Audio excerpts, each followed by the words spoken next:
Hey, it's Alan, and I just wanted to let you know that you can now listen to the ongoing history of new music early and ad-free on Amazon Music, included with Prime. Hello, listeners. I'm shaking things up a bit and sharing a special preview of another podcast that I've been loving, and I think you will too. It's called Broken Record and features music industry icon Rick Rubin, along with producer Justin Richmond and authors Malcolm Gladwell and Bruce Headlam. They're all in conversation with the most groundbreaking artists of our time. Now, here's why we're so excited for today's preview. For the entire month of April, the Red Hot Chili Peppers will be joining the Broken Record crew to celebrate their new album, Unlimited Love. Anthony Kiedis, John Frusciante, Chad Smith, and Flea will talk with Rick Rubin, who actually produced Unlimited Love, and they'll talk about the inspiration behind the new songs and share never-before-heard insights about the band's decades-long chemistry. In the clip you're about to hear, Rick chats with John and Anthony about John rejoining the band after a 10-year hiatus.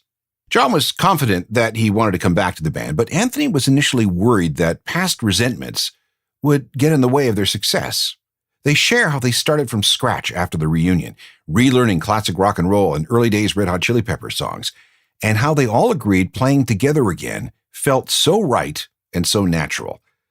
I'll be listening to Broken Record all month to get the inside scoop on all things Red Hot Chili Peppers. Be sure to check out the Broken Records podcast for the full conversation and more from the Red Hot Chili Peppers and other artists you love. So now I'm going to ask John, tell me about the process of coming back to the band this time. Tell me about what was the first talk of it? This time? Yeah. Oh, wow. Okay. Which time?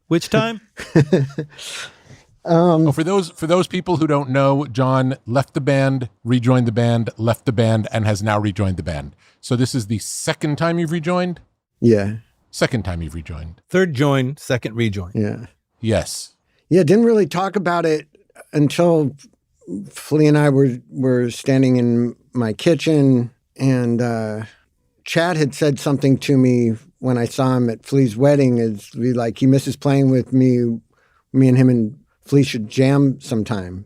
So I mentioned it to Flea, and just because, practicing guitar is something I was always doing, even though I'm making electronic music, it seemed like it would be a nice soul cleansing thing to do. And it was within seconds after I suggested that Flea was like, "You ever think about being in the Red Hot Chili Peppers again?"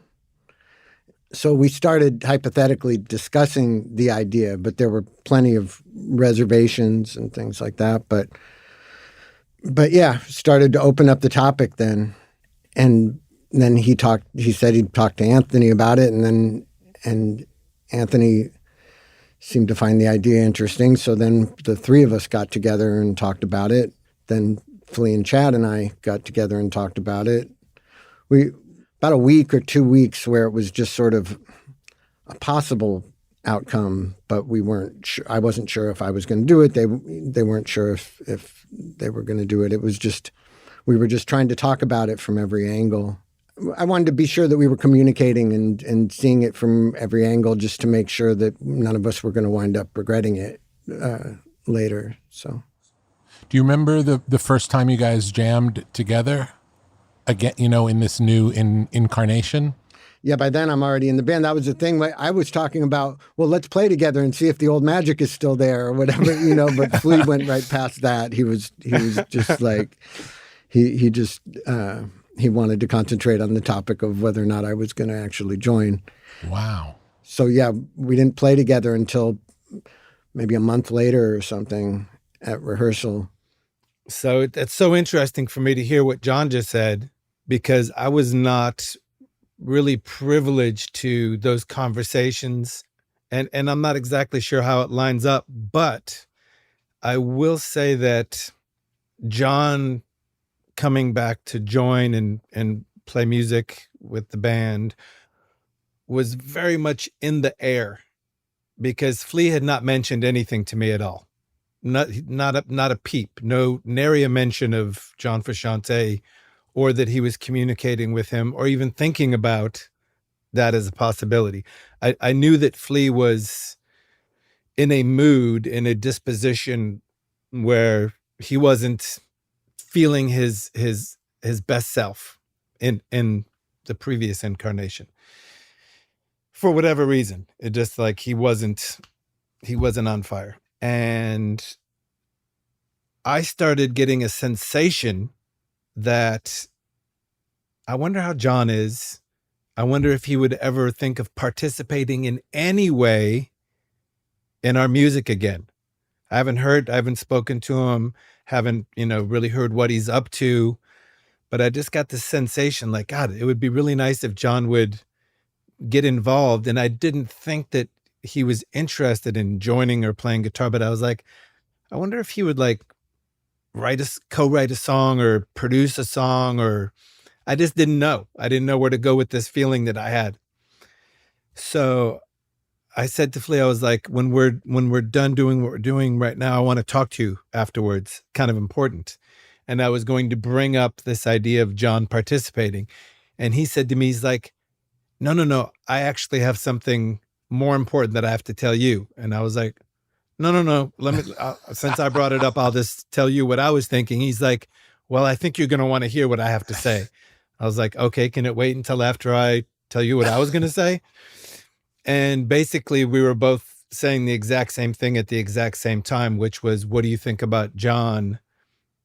And when I presented my thing, he's like, well, I was thinking of taking a little further and, maybe seeing if he wanted to come back to the band. And I was like, what? I don't know. I mean, have you spoken to him? Do you know where his head's at? And he's like, yeah, I've actually jammed with him. And I was like, okay, I'm a little behind here. And that opened the door to all of this. And I remember going to see John at his house where he's lived for a long time, where he lived when he used to be in the band, and walking in and sitting on the couch with them and just trying to get a real sense of, is this coming from a place of love and creation, or does he still have any kind of bitterness towards me or us? And I did not feel any of that. I felt a great deal of resolution. I don't know if there's ever 100% resolution, because, we as people have too many folds in our brain to tweak out on stuff, speaking for myself. And, but I felt like whatever sort of animosity or resentment or all this stuff had more or less been resolved.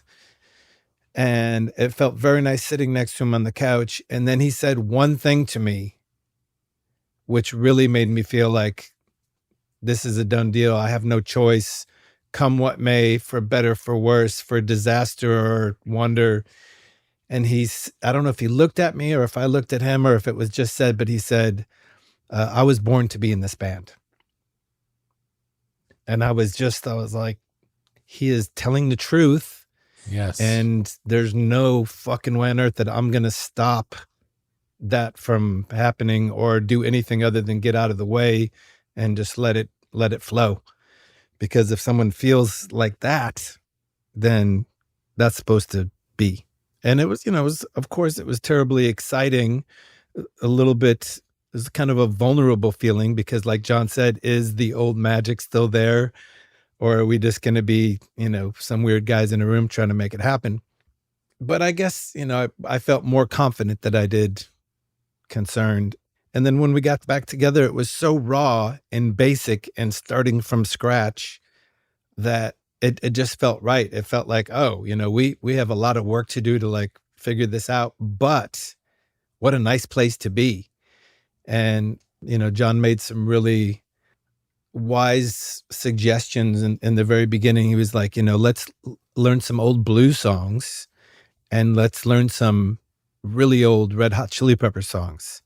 So instead of trying to get back into where we had left off or anything like that, it's like, let's go all the way back and just learn, how to play some really beautiful, somewhat challenging, but basic, rock and roll kind of building blocks.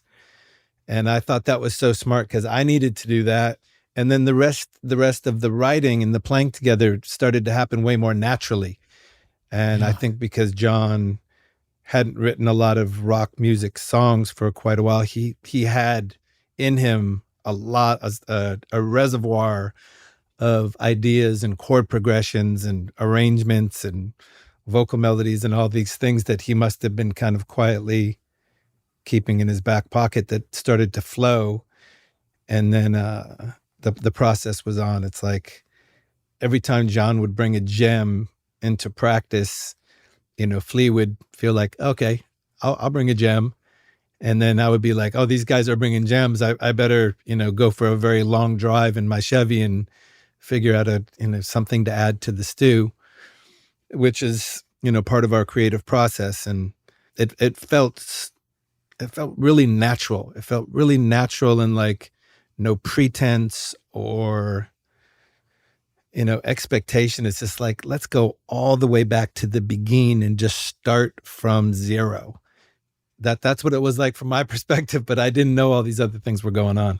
It's interesting. That's one of the things that I found fascinating about doing this podcast is that even when I talk to people who I know well, we know each other for 30 years. We made our first album together 30 years ago, and we even met before that.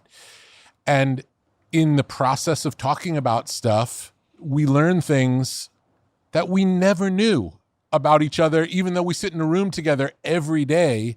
We never really interview each other. We never ask questions. We never go back. There's no reason to, because we're always moving forward. Mm-hmm. But it's fascinating to, hear the person who you're in a band with have a different experience leading up to the experience of joining than yours, which makes sense because they had their own, but all you know is your perspective. So it's Yes. fascinating to talk about these things. And for me, it's interesting when I get to talk to people that I don't know, but when I talk to people that I do know, I learn so much. It's amazing.